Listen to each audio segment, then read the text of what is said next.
que es el tema de los metales pesados, ¿no? Si deberíamos dejar de comer pescado a causa de la contaminación de los mares o Claro, no, ¿no? es una buena pregunta. Eh, Claro. este es el tema, ¿no? ¿Hasta qué punto Es mejor no comer el pescado que no comerlo, sabiendo, ¿no?, que correcto? puede contener metales pesados. Vamos a ver qué dice Gaia. El pescado aporta proteínas de alta calidad, ácidos grasos omega 3 y minerales esenciales, aunque la contaminación marina y la presencia de metales pesados o microplásticos son preocupantes. Las autoridades suelen recomendar un consumo moderado, eligiendo especies con menor acumulación de contaminantes, como pescados más pequeños o de ciclos de vida más cortos. Evitar por completo el pescado podría implicar la pérdida de nutrientes beneficiosos. Bueno, de los consejos que nos da Gaia, hay uno que me preocupa un poco, que me molesta, es come menos. Come menos pescado. Mira que el No, es que no. pescado es interesante, ¿no? En tantos Claro. sentidos, desde una perspectiva nutricional. Claro. Luego hay otros que, bueno, pues elegir especies con menor Sí. acumulación, es decir, que serían los más pequeñitos, ¿no? Porque Más pequeños, por ejemplo. acumulan sí, menos sí. contaminante, ¿no? Mm. Evitar por completo el pescado podría implicar la pérdida de nutrientes beneficiosos, dice. Sí, claro. Es Claro. que, a ver, se puede dejar de comer pescado, pero es verdad que aporta unos nutrientes que deberíamos intentarlos encontrar por otras fuentes. El omega 3 lo encontraríamos en fuentes vegetales. El yodo ya cuesta un poco más, porque si las tierras son pobres en yodo, o aunque sean ricas en yodo, difícilmente llegaremos a los requerimientos. Y las algas tienen un exceso de yodo, muchas de ellas. Entonces sí que es verdad que el pescado está como muy equilibrado. Pero el resto de nutrientes, minerales, proteínas, los encontramos en otros alimentos. Como recomendación general, o sea, es decir, tú particularmente puedes dejar de comer pescado y buscar otras fuentes sin ningún problema, pero como recomendación para la población general, para evitar el problema de los metales pesados, no podemos recomendar que dejen de comer pescado. No, hay que comer pescado, pero como tú dices, evitar los de gran tamaño y los que tienen más grasa en sus tejidos, porque ahí esa grasa es la diana, donde van estas partículas de metales pesados, como el metilmercurio, que es lo que mayor toxicidad tiene. Claro, ¿qué pasa? Estos pescados grandes se comen al pequeño y, como tienen más grasa, acumulan, en esta cadena alimentaria, acumulan muchos más metales pesados. ¿Por qué tenemos metales pesados en el mar? Eso es lo que te quería preguntar. Algunos son de fuente natural. Ajá. Las erupciones volcánicas desprenden también metales pesados. Es decir, de manera natural existe ya. Pero claro, nosotros hemos contribuido a que los niveles de metales pesados sean superiores por todo el tema de la industria, la quema de combustibles, etcétera, etcétera. Ya desde la revolución industrial ya en el aire estamos respirando partículas y metales pesados. Estamos emitiendo a la atmósfera componentes que luego están contaminando mares. Las industrias a veces realizan vertidos también. Es decir, al final, entre lluvia, ríos y las propias erupciones volcánicas que ya contribuyan, pues, tenemos unos mares, unas aguas que están contaminadas. Estos metales se depositan en el fondo. Los pececitos pequeñitos van comiendo de eventos que hay en el fondo, donde están estos metales pesados, y por la cadena alimentaria asciende hacia los pescados de gran tamaño. ¿Qué pescados son los más peligrosos, los que mayor riesgo tienen? Pues el atún rojo, lo que son atunes, el pez espada, emperador, los tiburones, la tintorera, cazón, el lucio. Estos son los que mayor contenido en metales pesados tienen. Pues mira que me gusta.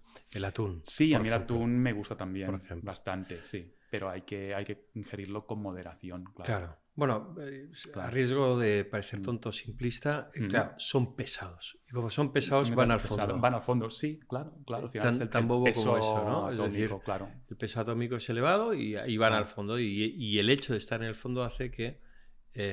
Lo van comiendo, y claro, asciende hasta esta cadena alimentaria, hasta que nosotros nos comemos ese probablemente pescado, de la mayor parte no debe ser de vertidos a estas alturas, espero, sino debe ser de la contaminación atmosférica, ¿no? Supongo yo. Claro, sí, las lluvias, sí, claro. Me acuerdo que antes la gasolina tenía plomo. Salió la gasolina sin plomo, ¿no? Sí.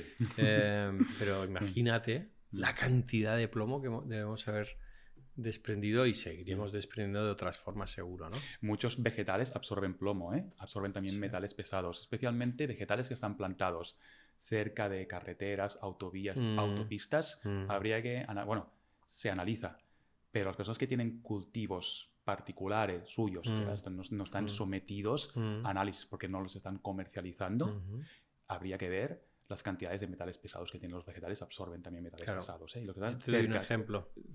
Yo te puedo dar un ejemplo. Sí. No, porque otra vez en mi profesión, en la importación del cacao. El cacao ha subido de precio mucho, espectacularmente, pues porque es cultivo intensivo y otra vez también está sufriendo epidemias, está sufriendo los efectos del cambio climático y el cacao es un producto que ahora se está midiendo el nivel de cadmio. El nivel de cadmio. Otro metal pesado. Sí.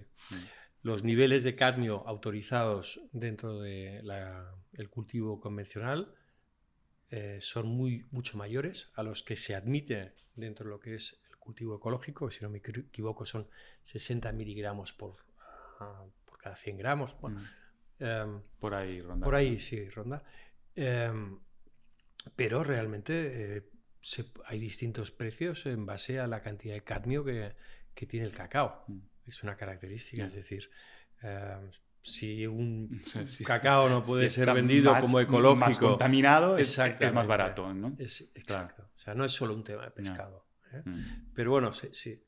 Parece ser que se está observando sobre todo en el tema del mar, ¿no? De los productos del mar, pero como tú dices, también en los vegetales. Sí, en vegetales hay. Y cadmio también especialmente lo encontramos en crustáceos, cabeza de los crustáceos, especialmente. Por eso el tema, ¿no?, de absorber las cabezas de los crustáceos, que está muy bueno, es lo que se denomina coral. No es lo más aconsejable, que es donde acumulan. ¿Por qué? Porque es donde están las vísceras, donde está la grasa y donde se suelen alojar estas sustancias que se quedan ahí y no se van.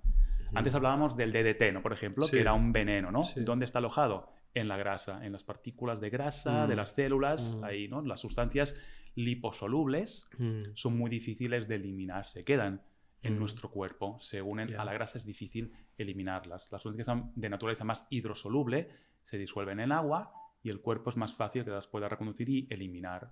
Al final lo que se almacenan... Podemos dar consejos, eso sí. Sí. Podemos dar consejos. Primer consejo, evitar los pescados más pequeños, ¿no? Consumir los pescados peces más pequeños, ¿sí? De tamaño pequeño. Sí. El pescado de tamaño grande azul, es decir, como atún, por ejemplo. Sí. Pez espada emperador, no más de una ración a la semana. Sí. Los niños cada vez se está ampliando más la horquilla, la edad a partir de la cual no se aconseja que lo ingieran. Mujeres embarazadas. Mujeres embarazadas no pueden. Y niños hasta los 9 años se aconseja que no ingieran. Sí. Cada vez la recomendación es sí. Porque, claro, al final es menos... es que aparte, estos metales pesados, aparte que ellos tienen menor tamaño, por un tema de la barrera hematoencefálica, los metales pesados pueden atravesar la barrera hematoencefálica y, claro, en un cerebro más inmaduro, todos estos sistemas, ¿no?, de protección son mucho más frágiles también. Claro. Es un veneno y esto realmente no es paranoia ni realmente existe este problema. Tenemos los mares contaminados. Entonces, ingerir pescado sí, pero teniendo en cuenta estos consejos, ¿no? Pequeño tamaño, gran tamaño y azul, no más de una ración a la semana. El resto, pescado blanco. Los crustáceos, cuidado con las cabezas. Si hacemos sopa de pescado, como se diluye un poco más, no es tan preocupante como sorber directamente las cabezas, pero tampoco podemos estar tomando fumet todos los días hecho con cabezas, porque al final, claro, también, ¿no? Por exposición, pues también acabaríamos ingiriendo bastante cantidad de metales pesados. Bueno, y se acumula. No solo los peces grandes respecto a los peces pequeños, etcétera, sino que también de madre a hijo. Sí, claro. Es decir, hay toda una teoría sobre la caída del Imperio Romano que decía que como eran las clases pudientes, los patricios, los que tenían acceso al vino, porque era un bien de lujo el vino en aquel momento, aquellos que tomaban más vino se contaminaban más con metales pesados, en este caso con el plomo, porque las ánforas hechas de cerámica tenían un alto nivel de plomo y que ese alto nivel de plomo de las ánforas hacía que se metiese en el vino, se lo bebían, se acumulaba, se pasaba de padres a hijos y por eso la institución del emperador al final requería en muchos casos de lo que eran los hijos adoptivos, ¿no? Bruto respecto a César, etcétera, porque realmente una de las características del envenenamiento por metales pesados es la infertilidad. Entonces, sí, es uno de los problemas, es la infertilidad. Es la infertilidad. Sí. Y entonces había un historiador que hizo una teoría muy, muy, muy bien hilvanada, que seguro que se puede encontrar. Qué interesante. No la conocía, pero sobre el vínculo de los metales pesados en la caída del Imperio Romano, porque no es solo infertilidad, sino que también es demencia. Demencia, sí. Incluso locura. Sí, locura. De hecho, se habla de que Beethoven podría tener aparte, bueno, de esta sordera, episodios como de locura, ¿no? que tenía, porque comía pescado del Danubio que estaba contaminado con metales pesados. No sé hasta qué punto, pero es una teoría que se baraja, ¿no? En parte de su estado mental ya cuando ya tenía cuando ya era un poco mayor, ¿no? Que tenía unos estados de locura. Sí. Ahora también la buena noticia, vamos a intentarlo, ¿no? Es decir que... vamos a intentarlo, nos está costando, ¿eh? Sí, hoy nos cuesta, sí, la verdad es que estamos un poco nublados hoy. Pero que los metales pesados se controlan mucho. O sea, nosotros cada vez que hacemos, pedimos a nuestros proveedores analíticas y en esas analíticas está la microbiológica, evidentemente, la de metales pesados casi siempre y por lo tanto, sobre todo en producción con certificación ecológica y bio, es muy difícil que haya contaminación de metales pesados. Claro. Una excepción a lo que estoy diciendo es que me llegó un report muy, muy interesante sobre contaminación de metales pesados en las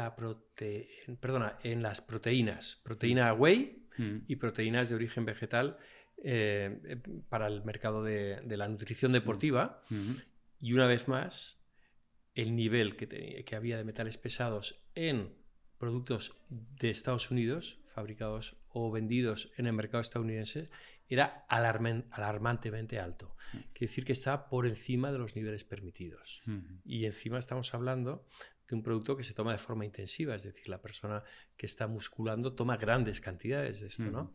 Y era un report de hace un año, muy alarmante sobre eso. Muy alarmante. Y que nos dice, oye, si compras este tipo de productos, mejor que sean eco, mejor que sean bio, ¿no?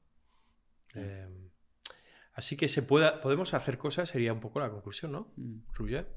Claro, al final nosotros, si estamos receptivos a ciertos consejos, podemos mejorar, no vivir en el miedo, porque está en nuestras manos, hacer cosas para minimizar la exposición hacia todos esos agentes externos, ¿no? que pueden mermar nuestra salud, evidentemente. Minimizar, que no evitar por completo, es decir, la vida moderna nos da muchos años de vida porque no nos morimos de infecciones como antes. Sí, ahora morimos de otras cosas, vivimos más años. Pero claro, vivirlos en condiciones, ¿no? Y tenemos que asumir la responsabilidad de que, vale, las autoridades afortunadamente están ahí, afortunadamente nos dan un nivel de protección, pero no es suficiente. Claro. Como siempre es una cuestión individual de cada una de las personas intentar exponerse lo mínimo posible a lo malo, ¿no? Y luego, como colectivo, que hemos hablado de algunos casos, ¿no? de algunos problemas que ya requieren de una acción, ya de una concienciación a nivel colectivo, ¿no? A nivel social, muy importantes, ¿no? Porque, claro... Y una frase muy corta en cuanto al tema colectivo, no dejemos que la economía o el mercantilismo controle nuestras vidas, que lo controle todo. Hay que ponerle límites. Y a veces ese ultraliberalismo que ahora vuelve otra vez a tener fuerza, tal, ¿no? Que dicen, todo lo que es la autoridad, todo tal, y el gobierno sobra. No, porque necesitamos instituciones fuertes que nos ayuden a mantener a raya las prácticas más... intereses, claro. Y los intereses más despiadados. Y las prácticas menos escrupulosas, ¿no? Totalmente de acuerdo. Eso es muy importante.